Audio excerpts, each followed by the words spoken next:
Assalamualaikum warahmatullahi wabarakatuh. We are from Group 4. We will present about learner internal factors. Internal factors are factors that come from inside the students. They include things like motivation, cognitive abilities, personality traits, and also their previous knowledge of language. These factors are very important because they influence how students learn, how they respond to lessons, and how successful they can be in learning English. In this presentation, we'll focus on three main internal factors: its motivation, aptitude, and learning styles. Okay, so I will explain about this slide. This slide is all about motivation. There are 4 points. The first one is complexity of motivation. Motivation encompasses a wide range of cognitive, emotional, and social factors. According to Journey and Ushioda 2011, no single theory can fully explain why humans behave as they do, because motivation is influenced by multiple internal and external elements. The second point is dynamic and contextual nature. Motivation is not static. It fluctuates over time and across contexts. Dornier and Otto in 1998, as cited in Dornier and Ushioda in 2011, describe motivation as a dynamic process that evolves through stages such as goal setting, task management, and evaluation. The third point, theoretical perspective. Throughout the history of motivation research, several theoretical models have emerged. The first one is expectancy value. Theory emphasizes that motivation is influenced by learners' beliefs in their success and the value they attach to the task. The second one is goal setting theory. Locke and Latham in 1990 highlights the importance of specific and challenging goals to enhance performance. The third one is self-determination. Theory SDT focuses on autonomy, competence, and relentlessness as key components of intrinsic motivation. And the fourth theory is the L2 motivational self-system by Dornier 2009 connects motivation to learners' self-concept, particularly their vision of an ideal L2 self, the person they want to become through language learning. And the fourth point is motivation in classroom practice. In practical teaching, fostering motivation involves more than rewards or punishment. Teachers can enhance students' motivation by creating engaging learning environments, connecting lessons to learners' personal goals, and building positive attitude toward the language. Aptitude or language learning. Aptitude is an individual's innate ability that influence how quickly and effectively a person can learn a second language.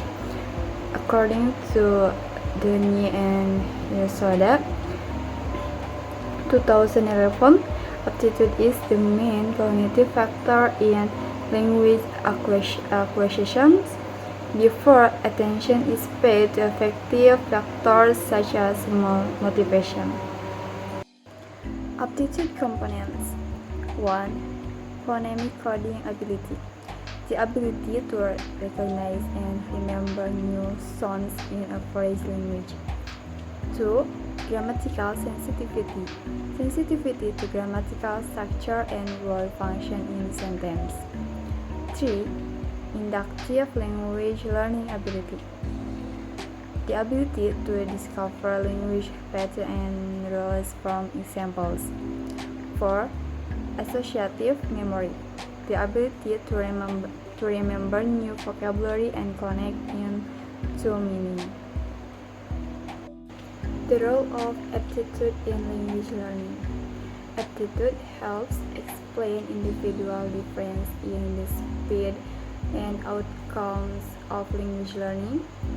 Students with high aptitude tend to grasp language structures more quickly and retain vocabulary better.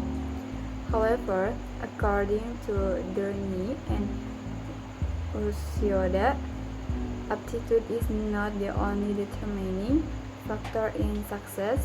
Motivation and learning strategies are also crucial.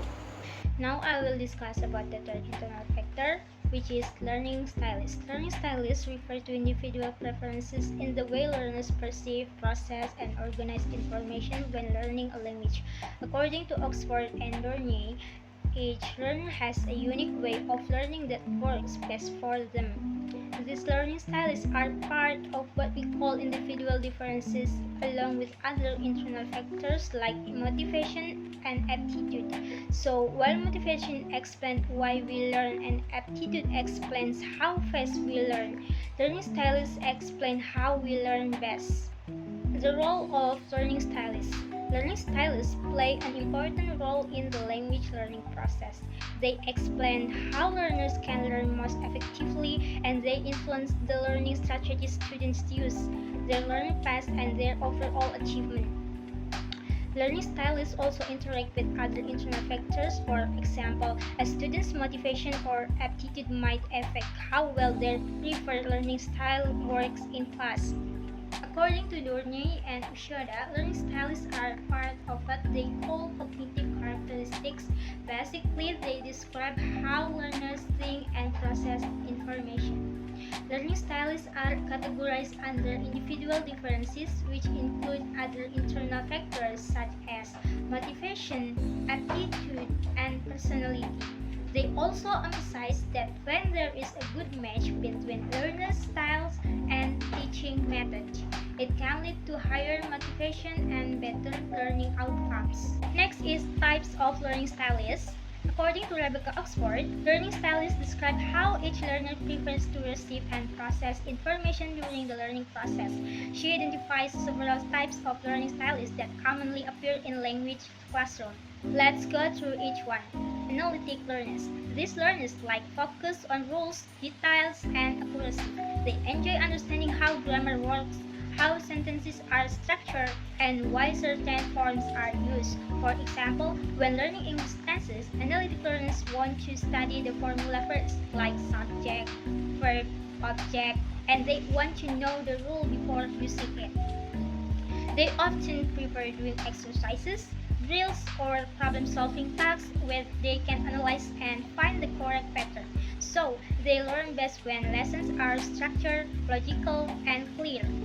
However, sometimes they might focus too much on correctness, so teachers can help by giving them opportunities to communicate more freely, not just follow rules. The second one is holistic learners.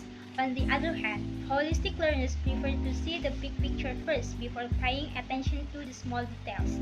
They like understanding the general meaning of the text or conversation rather than analyzing each grammar point. For example, when reading a passage, they focus on understanding what the story is about, not the individual words. Holistic learners enjoy learning through context, stories, or discussions. They work best when they can relate new information to real-life situations, so teachers can help them by using activities like role plays, videos, or communicative tasks that show meaning first then structure. And the third is concrete sequential learners. These learners like things that are practical, clear, and step by step. They prefer specific examples, instruction, and a fixed sequence when learning new material. For instance, they like to follow a list of instructions in grammar exercises or practice vocabulary through repetition. They feel more comfortable when the learning process is organized and predictable. Concrete sequential learners benefit from structured lessons, clear explanations, and organized materials. They don't usually like sudden changes or abstract theories. Teachers can support them by providing examples, worksheets, and gradual progress in difficulty from easy to hard. And the last one is intuitive random learners. Meanwhile, intuitive random learners are more creative and like to explore. They don't always follow the rules or the order of lessons. Instead, they prefer to discover patterns on their own and enjoy experimenting with the language. For example, instead of memorizing grammar rules, they might try using the language freely in conversations or writing, then figure out the rules through trial and error. They often enjoy brainstorming, group discussions, and open-ended activities. They are comfortable with flexibility and uncertainty, which makes them very innovative in learning. Teachers can help them by allowing more freedom, creative tasks, and discovery-based learning. So, from our presentation, we can conclude that interfactors play a very important role in learning English. These factors come from within the learners themselves and greatly influence how successful they are in the learning process. The first one is motivation, which drives students to keep learning and overcome challenges. Without motivation, even the best learning materials or the best teachers won't be effective. The second is aptitude, which refers to each learner's natural ability to learn a language. Some students may learn faster or find it easier to understand patterns in English because of their aptitude. And last is learning style. It describes how students prefer to learn, like some learn best through visual aids or through listening or hands-on practice. By understanding these internal factors, teachers can create more effective and personalized learning environments that match student needs. In short, knowing our learners from inside help us teach better and learn better.